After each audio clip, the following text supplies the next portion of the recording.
Buenas tardes, les habla desde Argentina el doctor Felipe Relova Salazar. El tema de mi ponencia es urdimbre de creencias de la medicina. La consideración del urdimbre de creencias médicas nos va a llevar a subdividir esta exposición en tres partes, en tres redes temáticas que pertenecen a esta urdimbre de creencias médicas.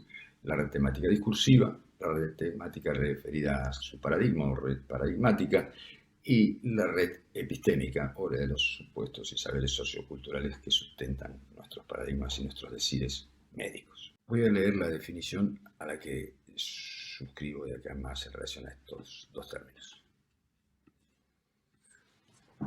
Llamo urdimbre a la infraestructura de aquellas evidencias que el hombre da por supuestas al pensar de una u otra manera.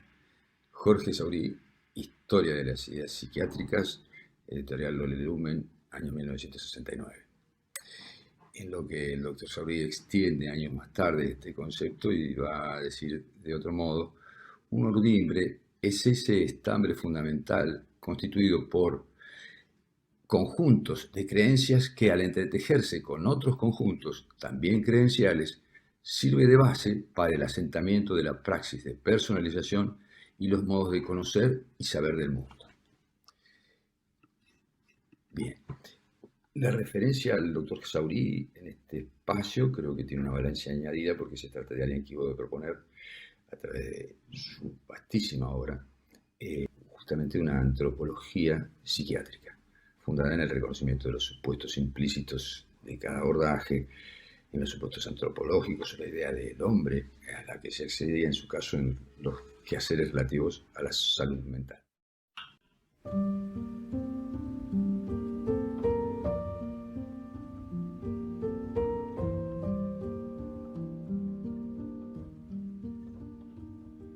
En nuestro caso, el término urdimbre hace una referencia casi obligatoria al texto al que podemos llamar clásico de Juan Roff Carballo, que es Urdimbre, Afectiva y Enfermedad, publicada en 1962. Aquella urdimbre a la que se refirió Roff era la trama latente de relaciones primarias, primigenias, a partir de la cual se estructuraba el proceso de personalización y de acuerdo a los avatares de ese proceso podría sobrevenir o no la enfermedad.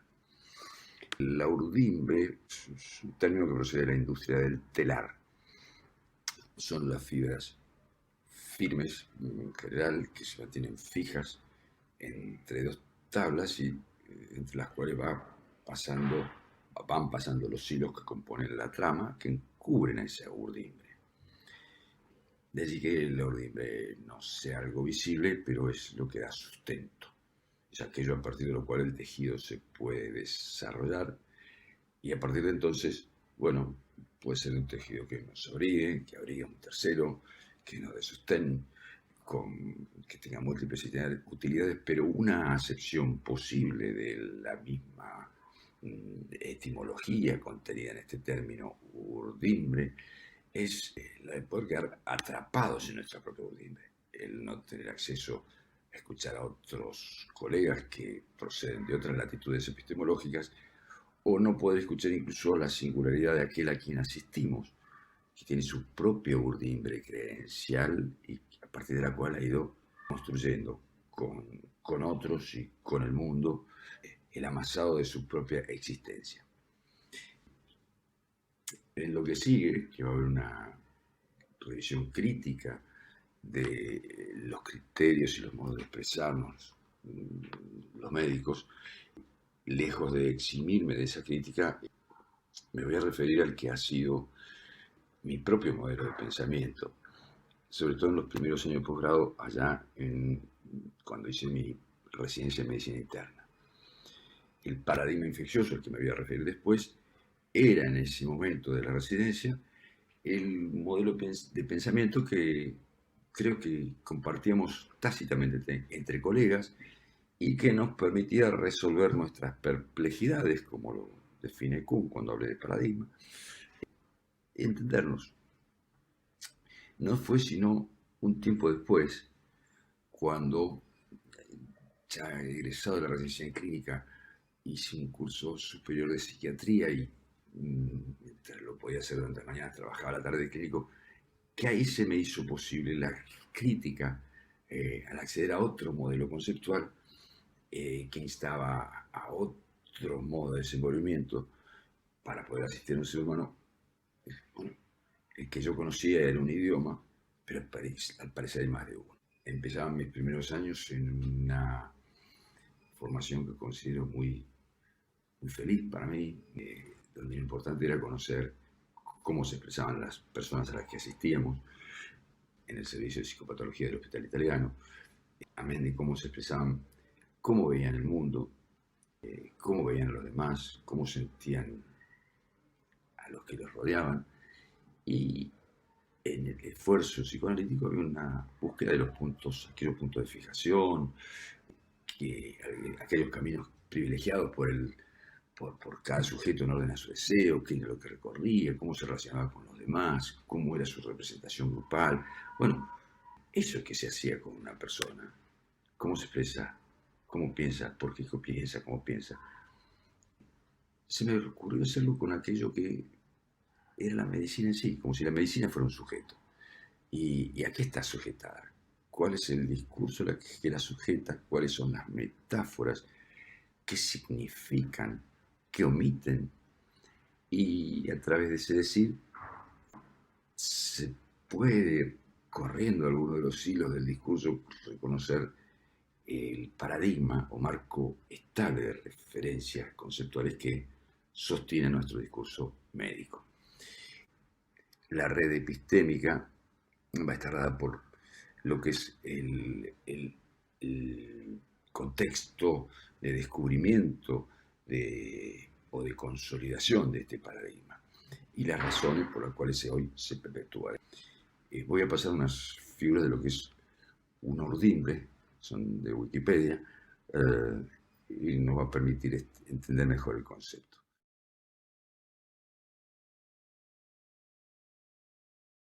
En el caso en el que las estamos usando, urdimbre tiene fuertes puntos de parentesco con lo que Ortega llamaba creencias. En su libro, en los años 40, Ideas y creencias, él decía, las ideas se tienen, pero en las creencias se está. Tenemos y sostenemos una idea, como tengo y sostengo este sello en este momento. Por un ejercicio activo, por el movimiento de mis músculos dactilares, consigo sostener, en el caso sería por una idea. Si me relajo, puedo cambiarla por otra.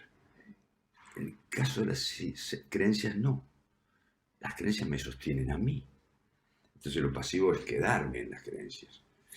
Las creencias no aluden a la verdad. A los supuestos implícitos, a lo que se da por descontado. En las creencias se está.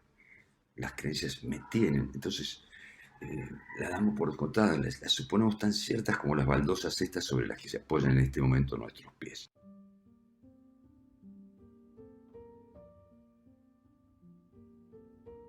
Comencemos entonces por considerar la red discursiva que nos concierne. Como representación mental, la idea de enfermedad suele promover en nosotros asociaciones tales como mal, desperfecto, anormalidad.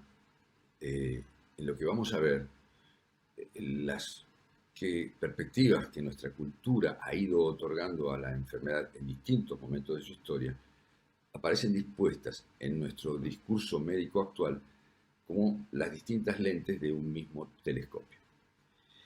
Las lentes de este telescopio resultarían de la cristalización en el plano conceptual de las que han sido circunstancias prevalentes en el orden fáctico y sobre todo a nivel social. Me explico. Hablamos de ataques de asma, ataques cardíacos, arsenales farmacológicos, todos los esfuerzos que se congregan en las ligas de lucha que se establecen contra las enfermedades. Hablamos de invasiones sépticas, tumorales, ganglios, centinelas, médicos de guardia, jefes de pabellón, de división. A ver, es en el siglo XX, avanzado el siglo XX, el periodo en el cual el hombre ha matado más hombres en conflictos bélicos que en todo el resto de la historia, que las enfermedades empiezan a designarse en términos bélicos.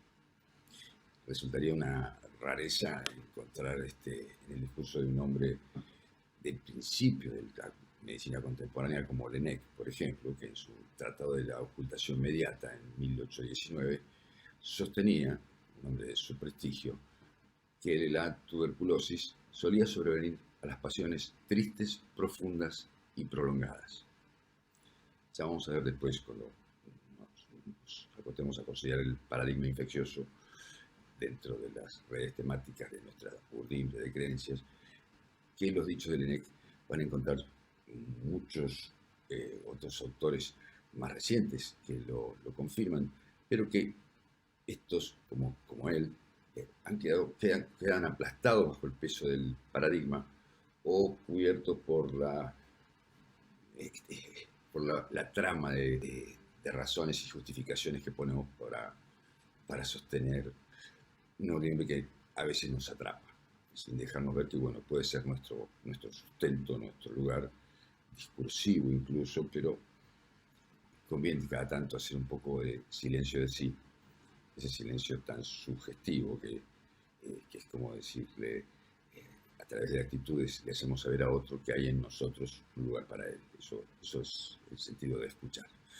Pero que si quedamos atrapados en nuestro discurso y por distintas razones, muchas muy atendibles, el tiempo que nos otorga por consulta un tercero pagador, cuestiones variadísimas que justifican cierta automatización en un género lingüístico, conceptual, creencial del que nos estamos ocupando, que no hace mucho lugar a la consideración de todo lo que nos pueden aportar los cultores de otras latitudes epistemológicas que también se ocupan del sufrimiento humano. Si como médicos nos sostenemos en nuestros firmes conocimientos de todo lo que le ha aportado el positivismo a la medicina, lo bien que hacemos, cumplimos con la excelencia que se espera de nosotros en ese punto. Pero si nos quedamos solamente ahí, decía un pensador familiar justamente de Victor von Weizsäcker, no era él, que la insuficiencia de la ciencia natural no estriba en lo que afirma, sino en lo que silencia. Está bien lo que conocemos sobre lo que conocemos. El tema es lo que omitimos, lo que olvidamos, lo que dejamos a un costado. Desde las observaciones de atención primaria en Alma Ata hasta las consideraciones del contexto de quien contrae una enfermedad o quien la transita. Lo que nos ocupa, lo que nos concierne una y otra vez, ahora desde el discurso, es no quedar atrapados ahí, no, que nuestra trama no se convierta en una telaraña. Vamos a hacer una referencia a Ovidio, un texto clásico que parece ilustrativa de los peligros que residen en hacernos cultores fundamentalistas de una posición que podría llamarse, cuando menos, cientificista, si se trata de temas que incumben a la salud. La medicina, como sabemos, no es una ciencia, ¿no?, sino una práctica social que está llamada a integrar los aportes de diferentes ciencias. De ahí nuestro interés por conocer los límites de nuestro idioma teórico para que con humildad podamos estar un poquito más abiertos al encuentro dialogal con quien maneja otros supuestos. Lleva mucho tiempo, decimos que en las creencias está. No estamos llamados sencillamente a dejar nuestras creencias. Estamos llamados a decir, bueno, esto sostiene este modo de actuar en el cual mi quehacer se sostiene con solvencia y está bien que así lo haga. Pero esto solo, obviamente que no es suficiente, y hay signos vastísimos sobre este tema. Volvamos al tema del discurso. Las metáforas bélicas sobreabundan, decimos que tienen que ver con un siglo donde las guerras estallaron en todas partes, pero hay otros términos, algunos muy básicos, como los que, por ejemplo, dan por descontada la división entre el cuerpo y el alma. A veces nuestras parcelas académicas así lo plantean incluso. O sea, la vigencia del pensamiento de Renato Descartes, donde recuerdo que en su última obra, Las pasiones del alma, él decía, considero al cuerpo humano como una máquina. Desde mi pensamiento, la idea de un hombre sano y un reloj bien hecho es comparable a la idea de un hombre enfermo y de un reloj mal hecho.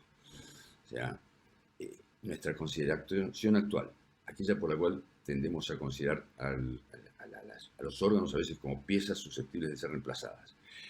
El énfasis puesto en cierta temática relativa al trasplante, y sin cuestionar antes el valor, sino el valor de todos estos alcances, sino enfocando el- el- el área de sombras que todo esto deja, tratando de poner un poco de luz sobre aquello que deja a un costado, sobre la necesidad de una psicoprofilaxis previa a una cirugía cardiovascular, por ejemplo, por poner el caso de los trasplantes.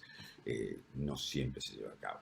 Es una falta grave, una misión grave, que seguramente depende de este atrapamiento en las redes del discurso al que me estoy refiriendo.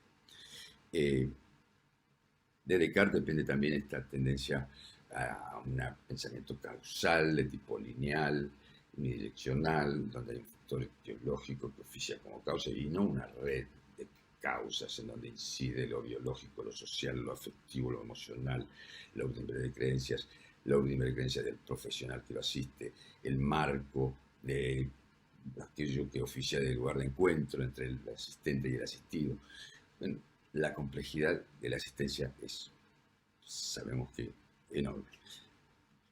Como seres humanos en falta nunca la vamos a abarcar totalmente, pero esta aspiración antropológica está al servicio de que nuestro manto de sustento sea un poco más amplio y eventualmente pueda cambiar, como las estaciones del año. Bueno, a veces nos hace falta una frazada cientificista, en un momento crítico de una necesidad orgánica, pero en otros momentos necesitamos algo liviano, algo que nos permita expresarnos mejor, que nos permita salir hacia otras latitudes, como ocurre con un paciente que viene a vernos en búsqueda de una psicoterapia. Nos referimos al léxico mecanicista, al léxico belicista, la palabra mecanismo de defensa, aparato respiratorio, aparato cardiovascular, bomba, émbolo, tromboembolismo, digamos. ¿Está mal? No, insistimos que no, solamente recaemos en el hecho de que hay palabras que no existen en este discurso. No hay lugar para las pasiones, por ejemplo, ni para la tristeza, ni para ninguna otra consideración. Me viene a la memoria un ejemplo que pone un psicoanalista francés, autor del orden médico, se llama Clavrel, y él dice que un señor llega a la consulta y dice, bueno, al llegar del velorio de mi hermano, oriné de color rojo. Y el médico anota en su ficha hematuria. Bueno, es uno de tantos ejemplos en el que podríamos incluir nosotros también. Ni hablar si el que nos permite ese encuentro estipula que son 10 los minutos que tenemos por delante para poder hacer una consulta de clínica médica, por ejemplo, 15, de emergencias medianas. Ahí aparece la fuerza institucional de un discurso, de un paradigma que impone sus reglas y sus leyes y su peso, impidiendo otros desenvolvimientos posibles. Bueno, en el orden al discurso médico ya vamos a ver por qué las lentes de este telescopio coinciden por su forma circular para el caso, pero lo que nos importa es considerar por qué quedan afuera otras palabras y otras consideraciones. Bueno, es gracioso hasta pensar que algunas palabras han caído en total desuso, son restos atávicos o fósiles lingüísticos, quizás, como la palabra incubación. Incubo era el demonio masculino que se apoderaba del pecador durante el sueño. Otra serie de metáforas que ocupa un lugar relevante dentro de nuestro discurso médico son aquellas que se relacionan con el campo de la luz. Los reflejos patelares el diagnóstico por imágenes, el campo epistemológico de la mirada, la luz es el medio que justamente permite delimitar y resulta imprescindible para delimitar los contornos de un objeto al cual es preciso reconocer en toda su precisión, pero haciéndolo desde afuera, sin implicarse, sin penetrarlo.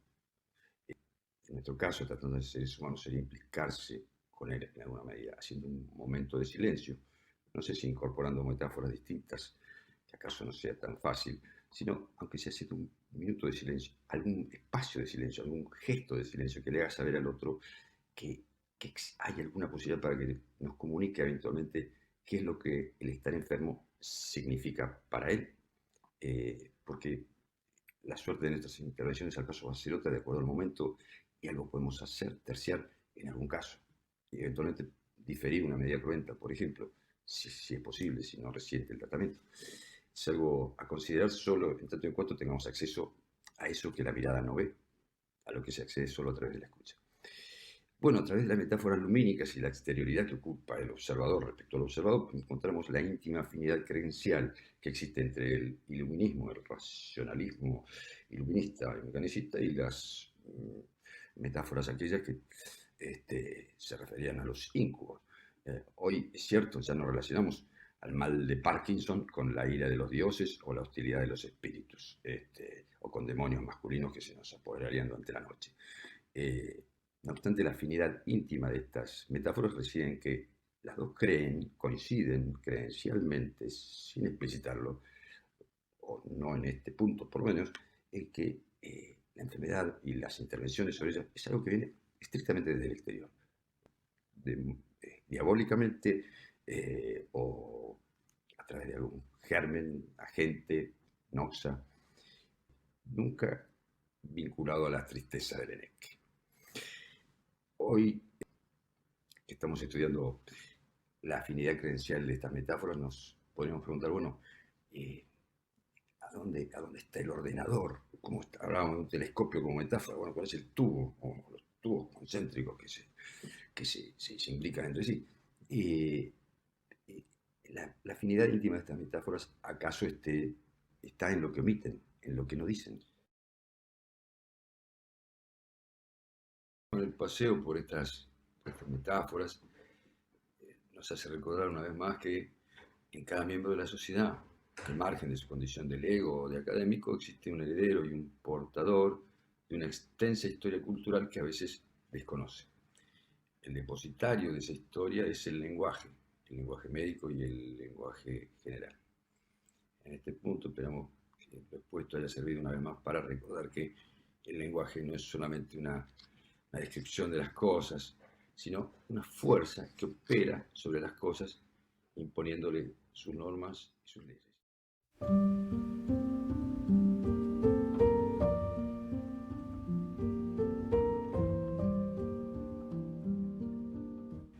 A través de las enfermedades infecciosas se ha podido constatar la presencia de causas productoras de patologías humanas que serían ajenas y exteriores a las personas que las padecen. Las medidas preventivas y terapéuticas que se desarrollaron a partir de los descubrimientos bacteriológicos, vacunas y antibióticos, por ejemplo, también resultaron ser ajenos y exteriores a la persona que los recibe. Para la cultura, para el modelo de pensamiento inserto en la cultura que accedió a los descubrimientos bacteriológicos, las enfermedades, sus causas y el cuerpo mismo aparecen como partes divorciadas y alienadas de la persona. De allí que la enfermedad infecciosa haya adquirido el carácter de paradigma, tal como lo estamos proponiendo. Seguimos en este caso la definición que diera del mismo el epistemólogo Thomas Samuel Kuhn, de definirlo como realizaciones científicas universalmente reconocidas que durante cierto tiempo proporcionan modelos de problemas y soluciones a una comunidad científica. Esto lo dice en su famoso libro La estructura de las revoluciones científicas, publicado en 1962. En la edición de 1969 añade y extiende su concepción de paradigma y lo considera también como una completa constelación de creencias, valores y técnicas compartidas por los miembros de una comunidad determinada. Desde fines del siglo XIX, entonces, para la medicina toda enfermedad viene siendo considerada con el molde original que permitió considerar las infecciones. La pervivencia de esta estructura conceptual de fondo o paradigmática ha llevado a subsumir las evidencias que indican que muchas infecciones admiten otro modo de comprensión distinto del que se les otorgara originalmente. No obstante lo cual, el paradigma demuestra su inercia en aquello que prioriza, destaca, y en aquello que olvida, omite o deja fuera de su campo. Vamos al caso de lo sucedido en los años 90 con lo que ocupó el centro de atención social y médica del momento, como fue el virus de la inmunodeficiencia humana y todos los trabajos que se suscitaron a partir de entonces, cuando en su inicio era una enfermedad de pronóstico ominoso. Se ha trabajado muchísimo y es mucho lo que le debemos a estos años gracias a lo que se ha alcanzado en el desarrollo de sus antirretrovirales y sustancias eficaces para combatir actualmente a aquellos portadores convivientes con el VIH, si mantienen esta carga viral por el momento baja merced a estos recursos. No obstante, es necesario reconocer que ni entonces, cuando al principio todavía era más grave, se tuvo tan en cuenta desde el punto de vista médico las consecuencias inmunitarias del pánico por la comunicación del diagnóstico, por el curso del cuadro. No fueron objetos de atención médica como si lo fue el desarrollo de los antivirales, como tampoco lo es ahora, aun cuando la enfermedad es algo que compatible con la vida. Nos ocurría con el SIDA lo que nos ocurre con la sindemia que estamos atravesando. Pensemos, por ejemplo, en la pervivencia del paradigma infeccioso, en lo que ocurre con los así llamados barrios populares, por lo menos en la República Argentina, en donde viviendas precarias, lugares de hacinamiento, hacían imposible la práctica del aislamiento. No obstante lo cual, los integrantes de estos barrios populares no fueron tenidos en cuenta por los consensos médicos de nuestra época para ser priorizados a la hora de recibir la vacuna. Las prioridades estuvieron dadas por comorbilidades y grupos etarios, ¿no? Pensemos que un señor de 60 años que vive sano y que vive en un ambiente cálido en el cual puede cumplir con las medidas higiénicas y está bien alimentado, seguramente está menos expuesto que un hombre de 35 que vive en uno de estos barrios populares. Tal como fue considerada, la enfermedad infecciosa hubo de cumplir funciones de prisma y de espejo. Prisma, que hubo de refractar su perspectiva a la mayoría del resto de los procesos patológicos, y espejo, en el que un determinado modelo de pensamiento social cargado de intereses ajenos a la salud, sobre los que nos vamos a referir un poco más adelante, pues se podía reconocer a sus anchas. El énfasis y la extensión que se otorga para el descubrimiento de agentes ajenos y exteriores a las personas con factores de enfermedad contrasta con la falta de datos en cuanto a los aspectos vitales de las personas que caen enfermas. Nada sabemos, o muy poco, lo que se nos hace saber respecto a la relación que guarda una crisis vital, o un duelo, o una pérdida, o un abandono en relación a la evolución de un cuadro que para la medicina está considerado bajo el prisma del paradigma infeccioso. El escaso margen que nuestro modelo de pensamiento médico otorga a los procesos de atención y prevención primaria de la salud, pensemos en el olvido de Alma-Ata, seguramente guarda relación con que hay un paradigma infeccioso contemplando la patología. Se considera entonces a toda enfermedad como desarrollada desde un corto periodo de incubación hasta la fecha.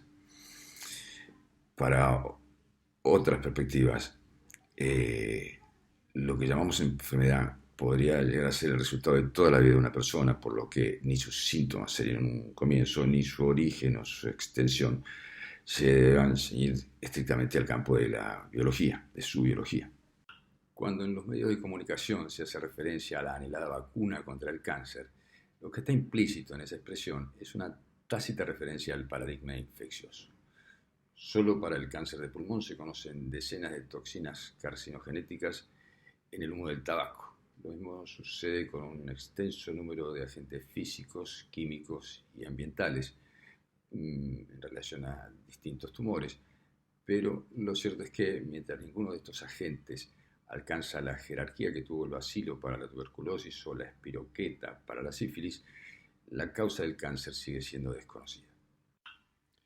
Para más, en nuestros días, las enfermedades infectocontagiosas no constituyen, por lo menos en todo el globo, sobre todo en los países desarrollados, no constituyen una primera causa de enfermedad o mucho menos de mortalidad. Comporta más o menos el 5% de las causas de muerte en los países de alto nivel de desarrollo y el 50% en los países de bajo nivel de desarrollo. No obstante, y a pesar de estos guarismos, las principales enfermedades epidémicas de la humanidad hoy no son enfermedades transmisibles. La diabetes tipo 2, por ejemplo, afecta a millones de personas que se ven obligadas a ciertos hábitos alimentarios que no eligen, dependen de migraciones, de cambios, de falta de recursos, en orden a lo cual la consideración de la patología en términos estrictamente somáticos, tal como propuso y sigue proponiendo el paradigma infeccioso, redunda en una atención más que deficitaria. En síntesis, así como no se puede ver el elefante con el microscopio, tampoco es posible considerar muchos de los requerimientos terapéuticos y de los abordajes que requieren la mayoría de los procesos patológicos desde el paradigma infeccioso que hemos estado tratando de definir.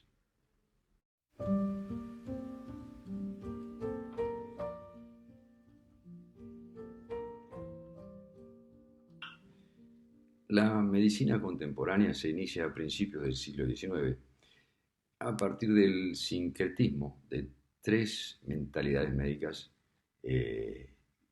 diferentes, pero que coexistían en todo médico de la época. Tales eran la anatomopatológica, la fisiopatológica y la etiopatogénica.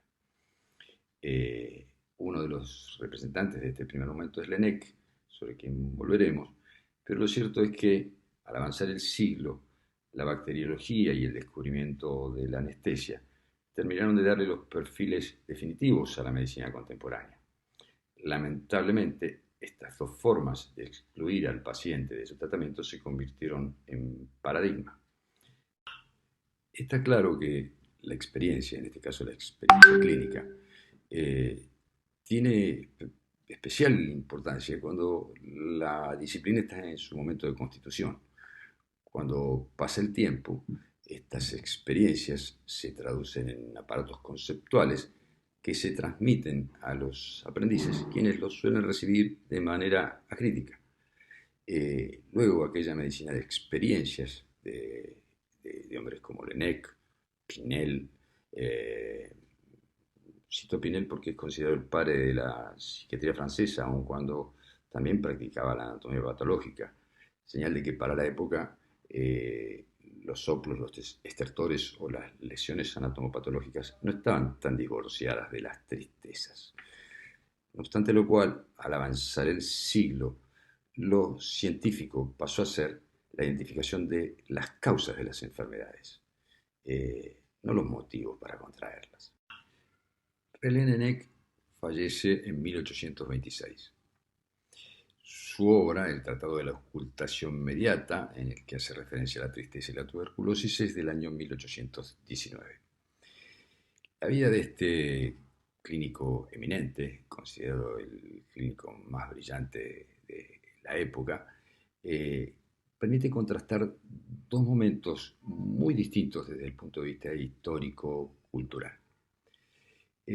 La revolución industrial se había iniciado en Inglaterra a fines del siglo anterior y este proceso de cambios hubo de incrementar paulatinamente su apogeo en toda Europa hasta extenderse a los Estados Unidos. El empobrecimiento de los agricultores y campesinos los obligó a desplazarse a las grandes ciudades, a donde estaban las fábricas, a donde había larguísimas jornadas de trabajo, falta de espacio vital, falta de horizontes y una altísima mortalidad. Para imaginar las condiciones de vida de este periodo, ¿acaso convenga considerar la Ley de Minas de Inglaterra de 1842? Recién entonces se prohíbe el trabajo en las minas de los niños menores de 10 años de edad. Hasta entonces se podían ver a chicos de 4 y 5 años trabajando en las minas. Recuerdo haber leído que la sanción de esta Ley de Minas de 1842 se realiza después de una reyerta que devino de una tragedia en la que fallecieron 26 chicos en una de estas minas de carbón. Por la época se patentó una de las peores medicinas pediátricas jamás inventada. Se hizo popular el uso del Gottfried Cordial, una bebida preparada a base de morfina, para dársela a los bebés que por las larguísimas jornadas de trabajo o porque también muchos padres jóvenes dejaban huérfanos a chicos muy chiquitos, quedaban muchos de ellos a cargo de una sola mujer. Por entonces el Gottfried se lo recomendaba desde el nacimiento en dosis crecientes para que los lactantes crecieran más robustos, tal como se hacía creer, y para que estuvieran más tranquilos. No hace falta tener mucha imaginación para imaginar cuál ha de haber sido la suerte de aquellos lactantes morfinómanos, a quienes a lo mejor la morfina les haya acelerado un proceso que de otro modo hubiera llegado de la mano del hospitalismo. El pensamiento de Augusto Comte fue el encargado de justificar filosóficamente la orientación que estaba tomando el progreso social. De acuerdo con la influencia que este autor ejerció sobre las ciencias, se le crearon severas dificultades a las ciencias humanas para ser incorporadas al seno de las verdaderas ciencias, por cuanto el pensamiento de Comte imponía métodos de reproducción experimental que eran ajenos al modelo teórico de las ciencias humanas, como para poder ser tenidas en cuenta dentro del campo de las verdaderas ciencias. Mal podía imputársele a las nuevas condiciones de vida las causas de la mortalidad. Eso hubiera atentado contra el lema del orden y progreso que animó el cambio que vino con la revolución industrial. Con Koch, entonces, la época creyó haber descubierto la causa de la tuberculosis cuando, sin lugar a dudas, es el descubridor del bacilo. Existen muchísimos otros trabajos que le darían la razón al Laennec, que pasamos a considerar a punto seguido. Uno de nuestros colegas nos ha comunicado una interesante experiencia colectiva sobre el valor de la esperanza como posible agente inhibidor de la evolución tuberculosa. Se encontraba en Berlín antes de la llegada de las tropas rusas a esta ciudad, ensayando de tratar a un grupo de tuberculosos deportados en muy malas condiciones. Morían de 5 a 6 por día.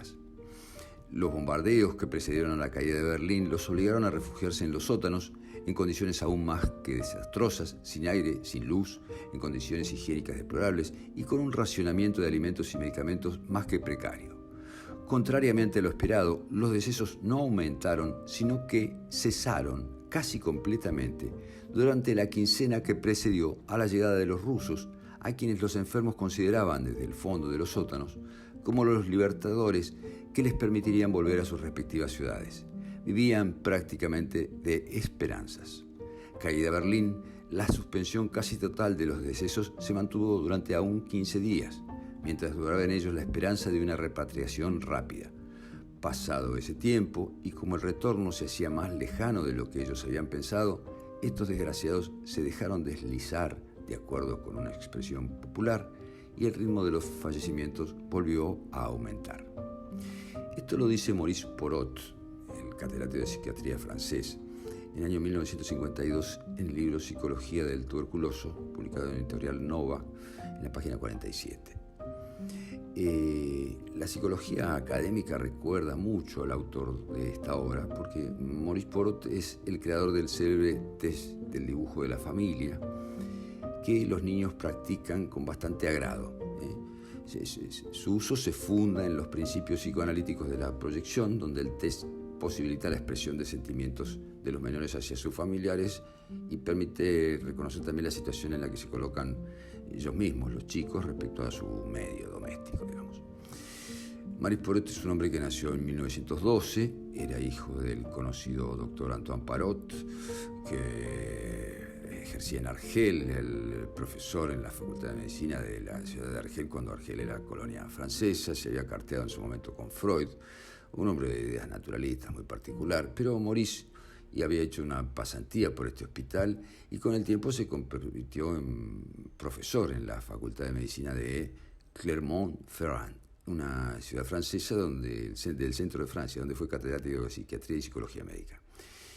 Escribió varios libros sobre psiquiatría y particularmente de psiquiatría infantil. Fue condecorado con la Orden de las Palmas Académicas, un honor que Francia reserva para personalidades académicas por sus méritos en los campos de la cultura y la educación. Maurice Porot murió en 1997 y nos dejó, entre muchas otras obras, esta sobre el paciente de tuberculosis, en la que existe una profusa bibliografía sobre la cual no voy a demorar, solo habré mencionado 2 o 3 de los centenares de investigaciones que cita este mismo autor. Así, por ejemplo, el investigador Rist observa y publica que la tuberculosis del cónyuge en el sano aparece en las 3/4 partes de los casos algún tiempo después de la muerte del esposo enfermo. Esto aparece en la vida familiar del tuberculoso, un acta tuberculosa belga de 1949. Para esa época, otro investigador ya había señalado la llamativa rareza de la tuberculosis conyugal. Esto lo había visto Bernard en 1937, la moral del paciente tuberculoso en un servicio hospitalario de Hauteville. Bueno, por su parte, Vidal y Salaguer habían comunicado la aparición de la tuberculosis en el viudo en 15 de 24 casos en el año 1945. Excede las posibilidades de este espacio considerar la dimensión cuantitativa de los trabajos de investigación que llegan incluso a publicarse, pero sin conmover los cánones del paradigma vigente. Pensemos en la dimensión numérica de los trabajos de investigación publicados que conciernen al campo de la psiconeuroinmunología y que, sin embargo, no consiguen una traducción en operativa, acaso porque los resultados de esas investigaciones muestran a las claras la irrupción en la ciencia de factores específicamente humanos y que, por los requerimientos básicos de su sistema conceptual, resultan inadmisibles para la ordimbre de creencias en la que se sigue sosteniendo epistemológicamente nuestra medicina como institución social.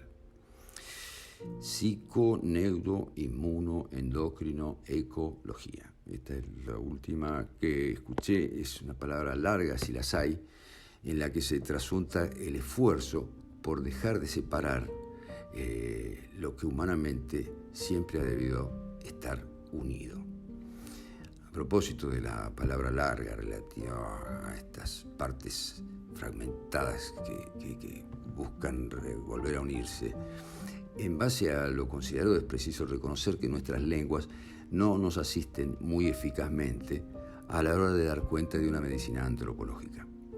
De allí la relevancia que se debe otorgar al reconocimiento de la dimensión epistemológica de nuestro quehacer a la hora de remover los obstáculos epistemológicos, en el sentido que les fueron señalados por Bachelard en 1973, que interfieren con nuestra aspiración.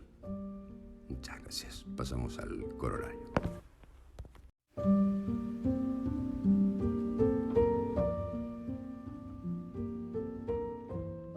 Es abundante la literatura que nos hace saber de la existencia de un número importante de pacientes con tendencia a padecimientos somáticos graves, tempranos, frecuentes, y que en coincidencia con ello tienen marcadas dificultades para la expresión de sí.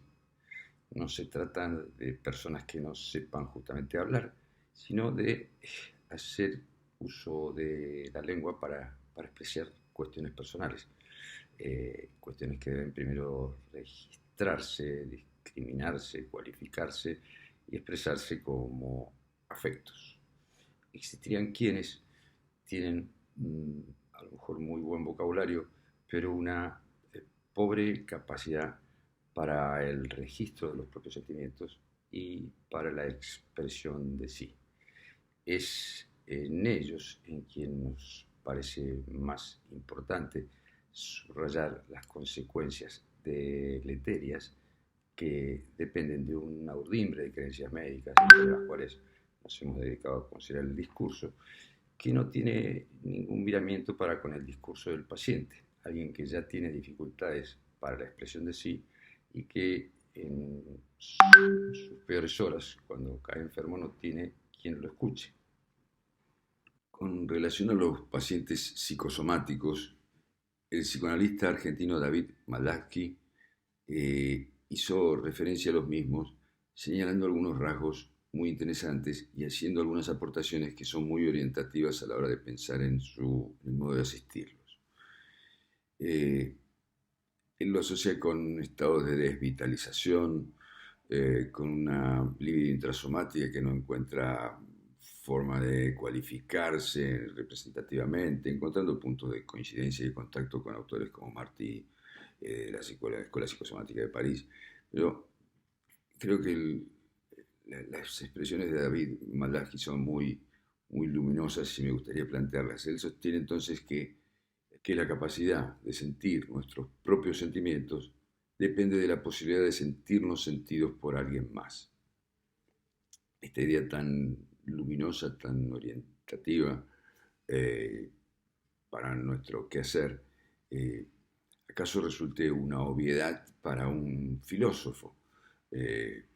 Muchos cultores de las ciencias humanas no es mayor novedad el hecho de que ser persona es ser con otro, que la vida humana es inconcebible sin esa alteridad constitutiva que somos con otros, con quienes vamos constituyendo.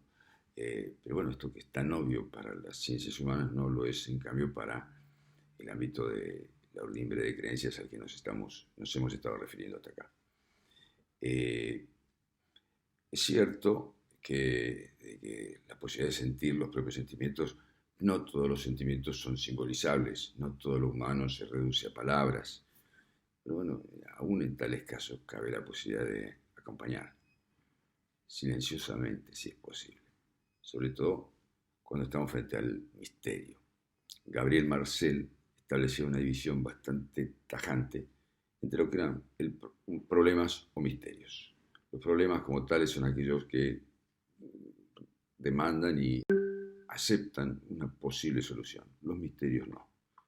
Los misterios se transitan. Como profesionales de la salud, muchas veces recibimos a alguien que nos consulta con miras a resolver algún problema. El encuentro asistencial muchas veces está habitado por ese elemento misterioso que se relaciona con el dolor, con la finitud, con el sinsentido, con las paradojas, que de ninguna manera estamos llamados a obviar, omitir o a pretender cubrir. La posibilidad de comparar los paradigmas o los discursos también a propósito de la urdimbre, con un vestido. Cada disciplina podrá cubrir con su vestido o modelo de pensamiento esa realidad de la que pretende dar cuenta. Pero como todo vestido tiene que quedar alguna parte al descubierto, porque sale el cuello, los brazos, la cara, fosas nasales.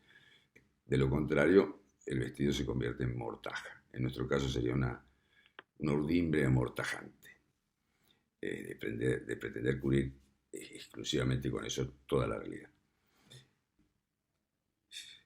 La mitología griega cuenta que existía un personaje llamado Procusto que tenía la siniestra costumbre de invitar a sus huéspedes a dormir en un lecho especialmente preparado para que, una vez que estos entraran en sueño, si se trataba de personas de baja estatura, había un sistema de poleas que permitía que el pobre durmiente adoptara el tamaño del lecho a través de un estiramiento, y si tenía la desgracia de ser muy alto y excedía las dimensiones del lecho, parece que Procusto se ocupaba de cercenar las partes del cuerpo que no entraban en el lecho. Ojalá cada una de estas aportaciones pueda contribuir un poco a que seamos menos procustos con nuestros pacientes, en orden a que justamente lecho, la cama, la palabra cliné, declinar, está emparentada semánticamente con esta misma etimología. Y nuestro quehacer asistencial tiene que ser aquel que procure que las medidas del lecho se adapten a los requerimientos de cada huésped y no a la inversa. A manera de conclusión, podemos decir que una medicina antropológica es aquella que cabalga montada sobre las ciencias de la naturaleza y del espíritu, mientras va reconociendo a su paso la realidad social que atraviesa. La mirada del jinete se pone cada tanto en ese espacio abierto donde reside el misterio del dolor y de la vida humana, allí donde los paradigmas no tienen nada que decir o reflejar, y a donde a veces solo cabe el testimonio de una presencia sintiente que acompaña. Con esto terminamos con nuestra ponencia sobre la urdimbre de creencias médicas. Un placer haber estado con ustedes. Gracias.